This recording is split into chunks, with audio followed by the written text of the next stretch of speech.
بسم اللہ الرحمن الرحیم۔ امام حسین علیہ السلام اور قرآن۔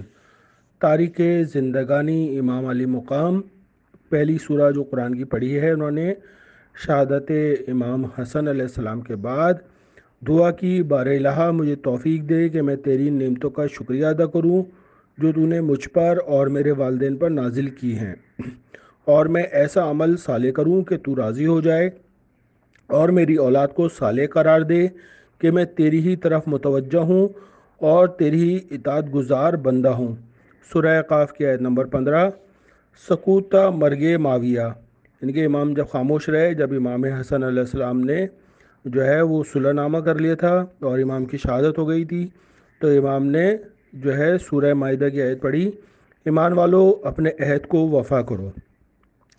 جب معاویہ اس دنیا سے چلا گیا، اس کا انتقال ہو گیا، تو امام علی مقام نے سورہ پڑھی۔ صابرین کی شان یہ ہے کہ مصائب میں کہتے ہیں ہم اللہ کے لیے ہیں اور اسی کا بارگاہ میں پلٹ کر جانے والے ہیں۔ سورہ بقرہ کی آیت ہے۔ دربار ولید میں اگر وہ لوگ صلح پر آمادہ ہو جائیں تو تم بھی تیار ہو جاؤ اور اللہ پر بھروسہ رکھو۔ سورہ انفال۔ جب بیعت کا مطالبہ کیا امام حسین علیہ السلام سے، تو امام نے قرآن کی آیت پڑھی، خبردار ظالموں کی طرف میلان نہ پیدا ہونے پائے کہ تم جہنم کے حقدار ہو جاؤ گے۔ سورہ ہود کی آیت ہے۔ جب اپنے وطن کو چھوڑا ہے، یعنی کہ مدینہ منورہ کو، تو امام علی مقام نے سورہ انسان پڑھی ہے۔ جو شخص اپنے گھر سے رائے خدا میں ہجرت کرتا ہے، وہ مر بھی جاتا ہے تو اس کا اجر اللہ کے ذمے ہوتا ہے۔ یہ سورہ نساء ہے۔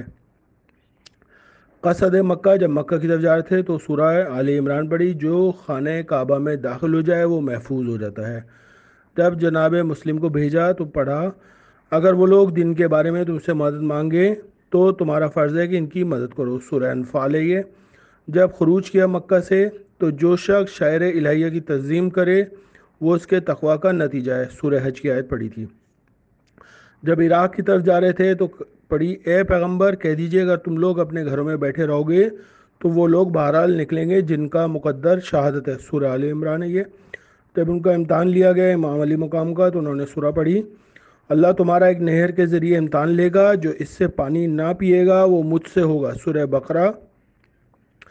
جہاد جب انہوں نے کیا امام حسین علیہ السلام نے، جن لوگوں سے زبردستی جنگ کی جاتی ہے انہیں اللہ کی طرف سے جہاد کی اجازت دی گئی ہے۔ سورہ حج ہے یہ۔ جب جہاد ختم ہو گیا تو امام حسین علیہ السلام نے سورہ فجر پڑھی، اس کا ترجمہ ہے، اے نفس المطمئنہ اپنے رب کی طرف پلٹا، تو ہم سے راضی ہے، ہم تجھ سے راضی ہیں۔ جب شہادت ہو گئی امام حسین علیہ السلام کی اور امام نے جو ہے سورہ آل عمران کی آیت پڑھی، خبردار راہ خدا کے شہیدوں کو مردہ خیال بھی نہ کرنا، وہ زندہ ہیں اور اپنے پروردگار کی بارگاہ میں رزق پا رہے ہیں۔ امام حسین علیہ السلام نے قرآن کے اوپر کیسے عمل کیا؟ جب کہ حکم عبادت ملا تو آخری سانس تک عملی درس دیتے رہے۔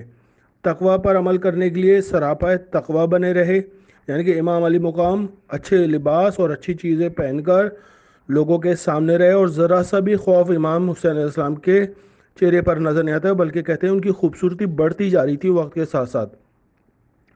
اللہ کی طرف سے جب حکم نفاق پر عمل کے لیے تو بھرا گھر لٹا دیا۔ جب جہاد کا حکم ہوا تو ہر انداز میں جہاد کے طریقہ تعلیم فرمایا۔ جب ہم تزادو پر تقوی کو ہر محب کے لیے زاد راہ بنا دیا۔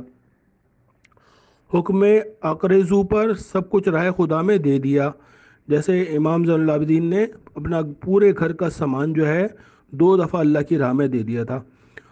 حکم استجابت پر تحیات حکم خدا اور رسول پر لبیک کہنے کا ذریعہ بنے رہے۔ حکم تقدیم پر سب کچھ رائے خدا میں پیش کر دیا۔ حکم سارعو پر سب کے لیے سبب مغفرت بن گئے۔ حکم دعا پر وسیلہ استجابت دعا بن گئے۔ حکم نصرت خدا پر راہ نصرت پروردگار قرار پائے۔ حکم اجابت دائی خدا پر مستقل دائی اللہ بن گئے۔ حکم جستجو وسیلہ پر ساری امت کے لیے وسیلہ نجات بن گئے۔ حکم اختیار سبیل اللہ پر بہترین سبل و اقرب طرق بن گئے۔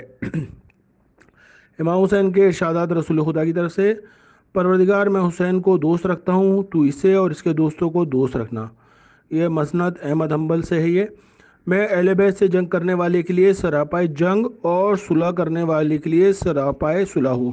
یہ بھی مسند احمد حنبل کی یہ ہے۔ حسین مجھ سے ہے اور میں حسین سے ہوں، پروردگار حسین کے دوست کو دوست رکھنا، یہ بھی مسند احمد حنبل سے ہے۔ حسن اور حسین جوانان جنت کے سردار ہیں، یہ بھی مسند احمد حنبل سے ہے۔ جو سردار جوانان جنت کو دیکھنا چاہتا ہے تو وہ حسین کی طرف نظر کرے، یہ بھی مسند احمد حنبل سے ہے۔ حسن اور حسین دنیا میں میرے دو پھول ہیں، مسند حنبل سے یہ بھی۔ میرے تمام گھرانے میں سب سے زیادہ محبوب حسن اور حسین ہے، یہ ترمذی سے ہے یہ۔ میں نے حسن اور حسین کے نام اس لیے رکھے ہیں، یہ جنتی نام ہے، یہ جو ہے ترمذی سے یہ بھی۔ جو حسن حسین کو دوست رکھے گا وہ میرا دوست، جو ان سے بغض رکھے گا وہ میرا دشمن ہے۔ مجھے حسین کے رونے سے تکلیف ہوتی ہے، جو حسن اور حسین ان کے باپ اور ان کی مادر گرامی سے محبت کرے گا وہ جنت میں میرے ساتھ ہوگا، یہ بھی مسند احمد حنبل سے۔ حسین تم سید ابن سید، برادر سید، امام ابن امام، برادر امام، حجت ابن حجت اور برادر حجت ہو، یہ مودت القربہ سے ہے یہ۔ حسین میرا پارۂ جگر ہے، جو اسے اور اس کی اولاد کو دوست رکھے اس کے لیے توبہ ہے اور اس کے قاتل کے لیے جہنم ہے۔ اس کے بعد آخری جو حدیث ہے جماد الفرائل سے ہے۔ میرا حسین سرزمین طف پر شہید ہوگا اور یہ امت میرے بعد فتنہ میں مبتلا ہو جائے گی۔ اللہم صلی علی محمد و علی محمد۔